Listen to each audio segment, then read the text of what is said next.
Okay.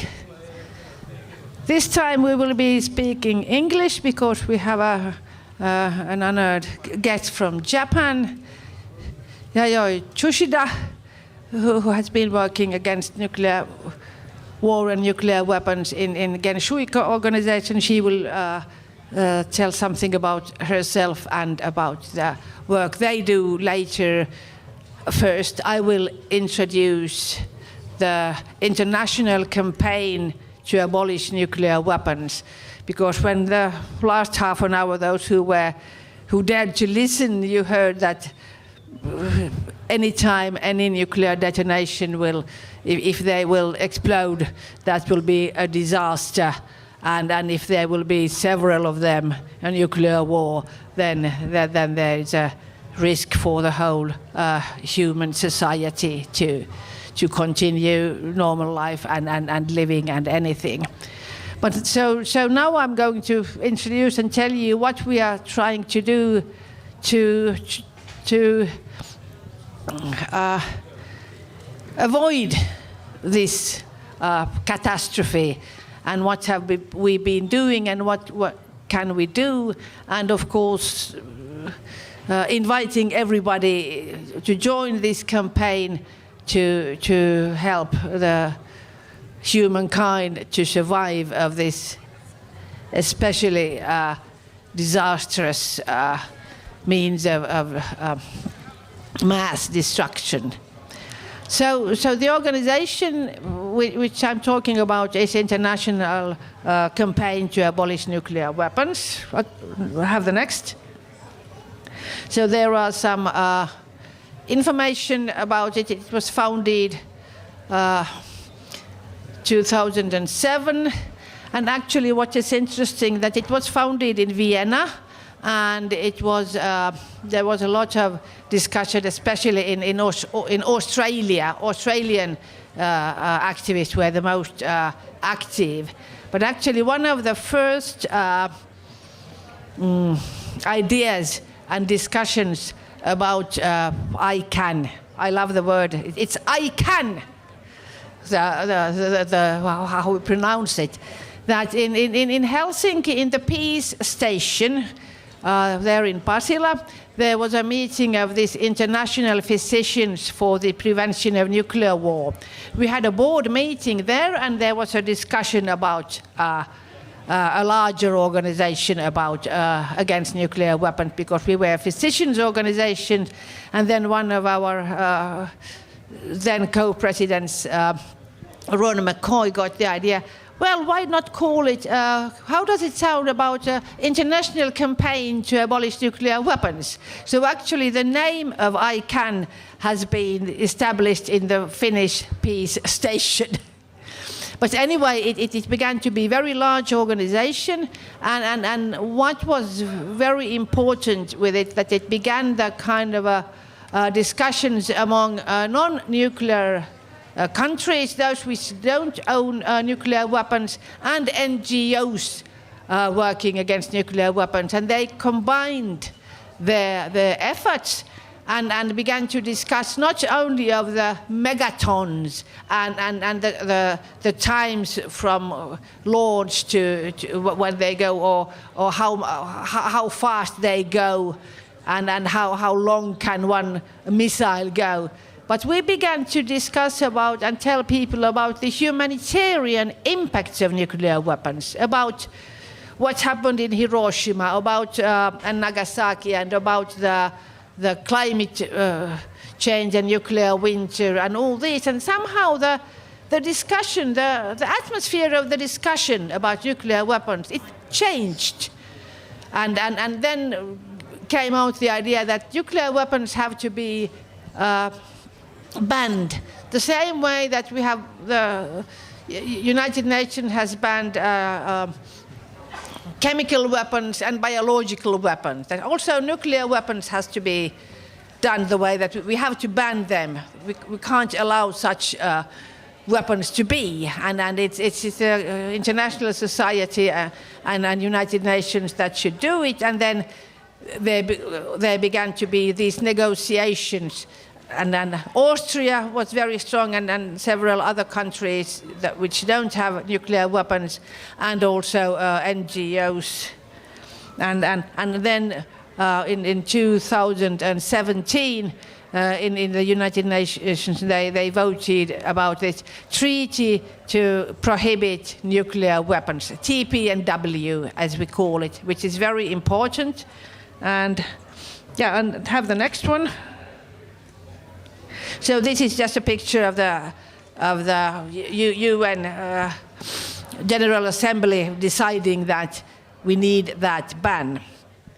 And that treaty has actually entered into force 2021 when 50 countries did ratify it. Of course, we have a small problem there that nuclear weapons countries have not signed it, and neither has Finland. But and one thing we in ICAN Finland, what we do, we are trying to get Finnish government to sign TPNW, because in all the polls, I think in the last poll, 62% of Finnish population thinks that we should do that, and 92% thinks that that using nuclear weapons is not allowed in any circumstances. So why have weapons which you can't use? It's a waste of money, I would say. Okay, next one. And then this ICAN campaign, we got the Nobel Peace Prize. There's a picture of Tsuchida Thurlow, who is one of the hibakusha, who has been very strongly advocating this TPNW, and it was a great ceremony in Oslo when they got it. And now last year, Nihon Hidonkyo, which is the organization of hibakusha people. Hibakusha means the victim or the survivor of a nuclear bomb. So this is very important. And the next one. And so what do we do? What does ICAN do? How do we try to get people understand, or governments understand it? One is that we spread the information. We do research and we tell people. And for example, this book of mine is one example that we want people to understand that nuclear war is something that you cannot survive. You have to prevent it. And as I've been very active in the physicians movement, we always say that nuclear war is something, there is no cure. We can never help the victims enough. We can't help if there's an A bomb in a city. The prevention is the only option. So that's one of our main messages. And here is one of the maps and all the red in these maps are people in nuclear winter who will starve to death within 2 years. And those which there is yellow, they lose weight, but they might survive. And those who are green, their people probably will survive. So you see that it probably goes mainly to the northern hemisphere. So as I told, move to Australia or Argentina if you want to avoid nuclear winter. But you have to do it beforehand, because when it breaks out, I'm not sure the aeroplanes or ships fly anymore. Okay, the next one. And this is just a list of the organizations in Finland who belong to our ICAN network. So if you are people who want to work for peace in some peace organizations, that all of these are such that you can join to work against nuclear weapons. We have there Sadan Komitea and Rauhanliitto and Physicians for Social Responsibility and engineers organizations and Christian peace movement and so on. So all these organizations are working with us in this ICAN network in Finland. You also can find all this in the website. We have ICAN Finland. Just Google ICAN Finland, then you find all the information and lots of information about nuclear weapons and the situation. The next one. And then one thing which we do that we advocate, we do research and we advocate also professionals and people. This is one of the newest article in a very high level medical journal, The Lancet. And in The Lancet and in British Medical Journal, in very many others, we had a joint article about the dangers of nuclear weapons and nuclear war to health and health services. So this is one of the ways that we advocate professionals about the consequences and try to say that prevention is the only option. Next one. And here is just the map. It's also in my book that, and also they were told here that which countries have nuclear weapons, and 90% of all the nuclear weapons are in United States and in Russia. But in many other countries, the amount is growing, and they are also modernizing their arsenals the way that they are more accurate and more difficult to detect. So all the defense will be even more difficult, and many of them are in submarines. So there's no way to know where they are and where they launch them. But there are 9 countries now. But nowadays it's a very dangerous situation also in Europe, because many countries are thinking of if the US will withdraw their nuclear umbrella from over Europe, that should we have nuclear weapons in Poland, in Denmark, or a Nordic? Would you like to have a Nordic nuclear weapon umbrella over Finland? I don't think it's a good idea. Next, please. And here is again the how much money different countries use to nuclear weapons. That's huge. If we wouldn't need money to nuclear weapons, we would solve hunger from the world, mainly the biodiversity problems, climate change. Lots of things could be better if billions and billions of dollars would not be going there. And that's why there's also a very nice campaign, don't bank on the bomb. So take care that if you have some investments, that it's not in a place where there's also nuclear weapons done. In my book, there's also a list of international companies who are involved. But in Finnish companies, there's no now, which is very good. Next one, please. And then what we do also, that we go to meet politicians, because of course it's nice to have NGOs and people demonstrating, but actually if the decision makers are those who make the decisions, of course. And it looks like nowadays that world leaders, they have not lived the Cold War, they have not lived the Cuban crisis, and they don't understand what kind of a risk there can be if people are thinking about using nuclear weapons.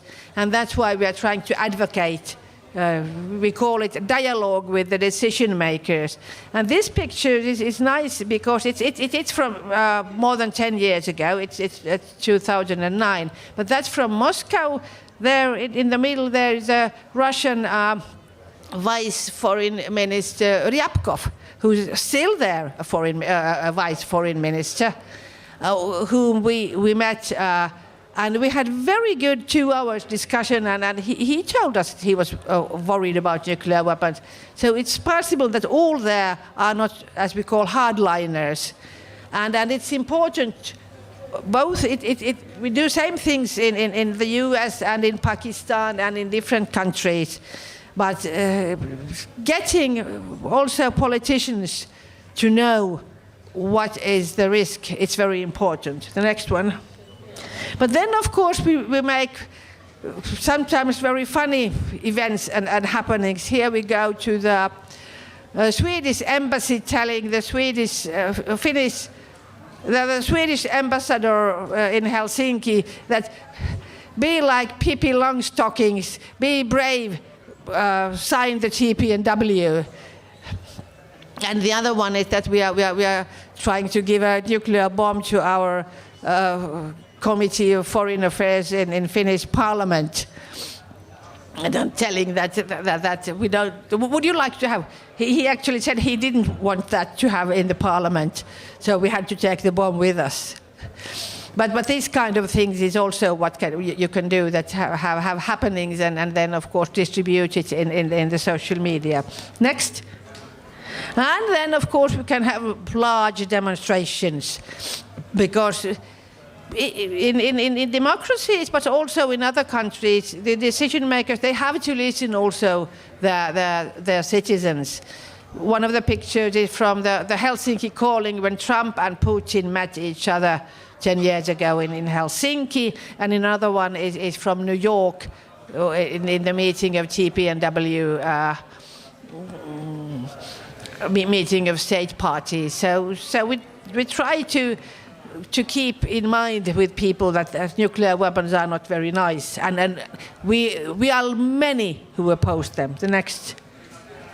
And just, you all can join us. This last picture is from Tölöbei, from Helsinki. It's the Hiroshima Day.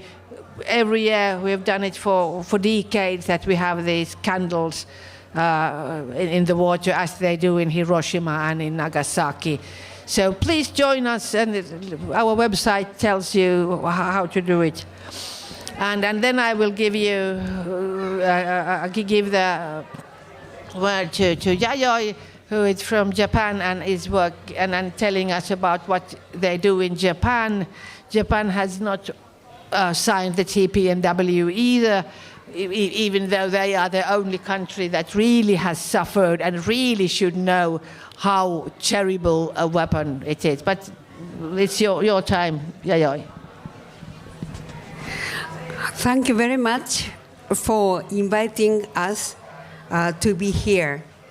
And I'm so honored to be able to speak before you.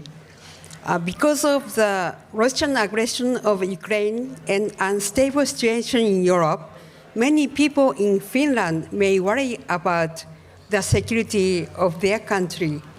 We are aware that your government joined NATO, and massive militarization and an increase of military spending is going on.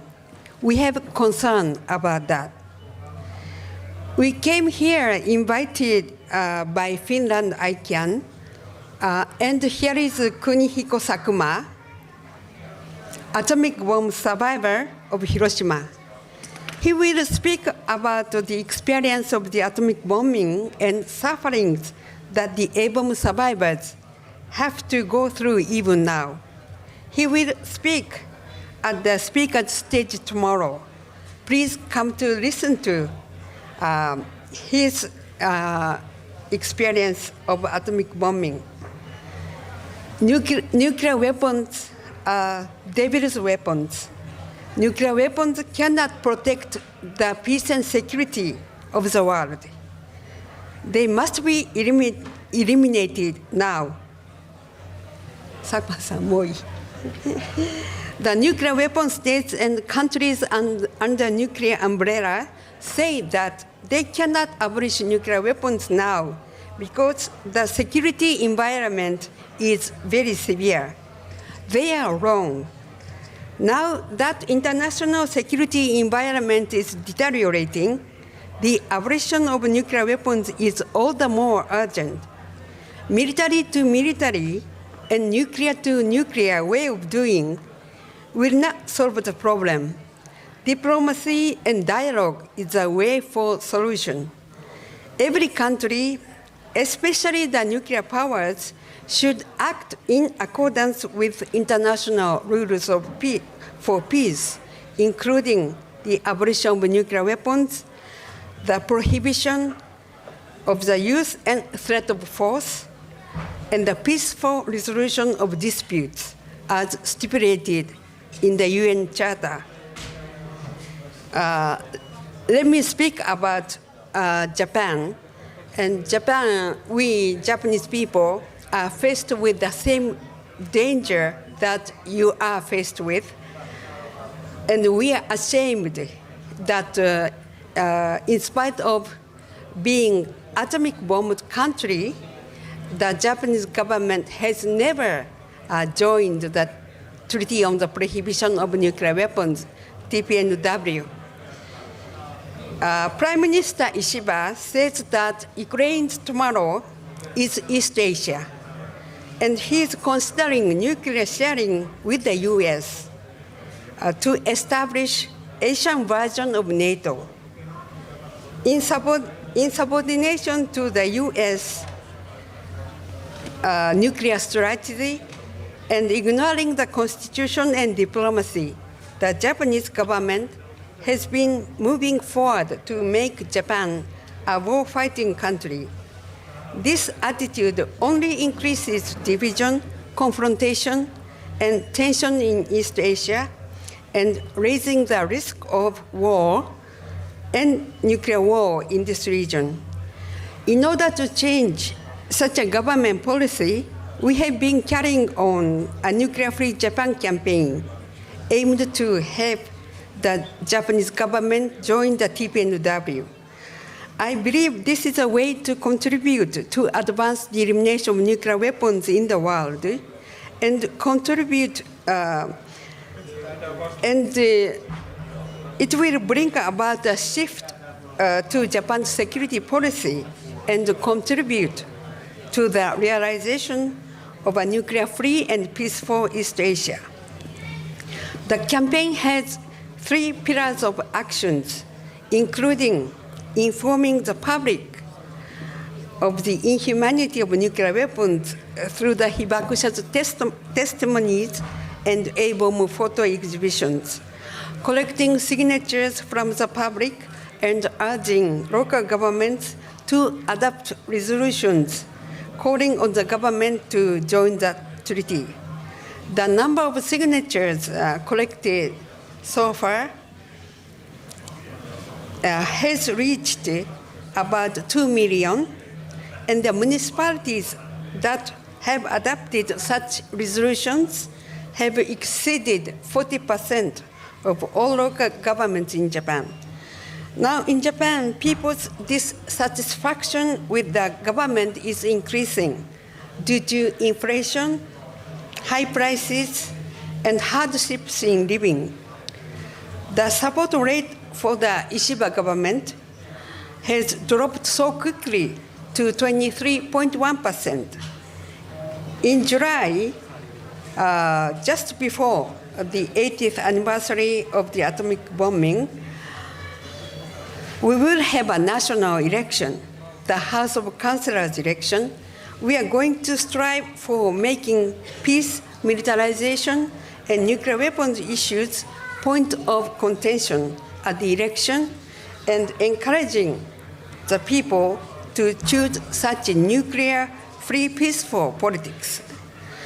I think that in spite of difficulties faced with us, I think we have common difficulties, but we have the momentum of the 80th anniversary of the atomic bombing, and momentum from the award of the Nobel Peace Prize to Nihon Hidankyo, Atomic Bomb Survivors Organization.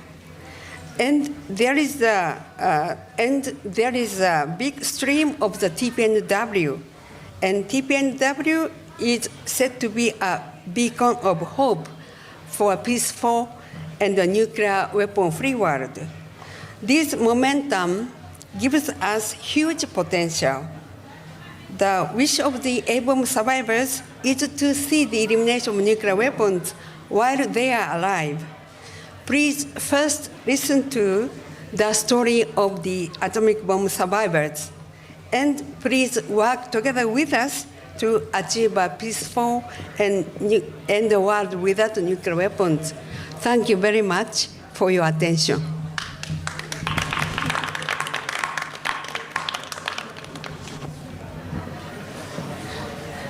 Yes, thank you very much. And next. Ani seuraava. Joo, Julia haastattelee. Yeah. So next thing, those who want to follow actually should come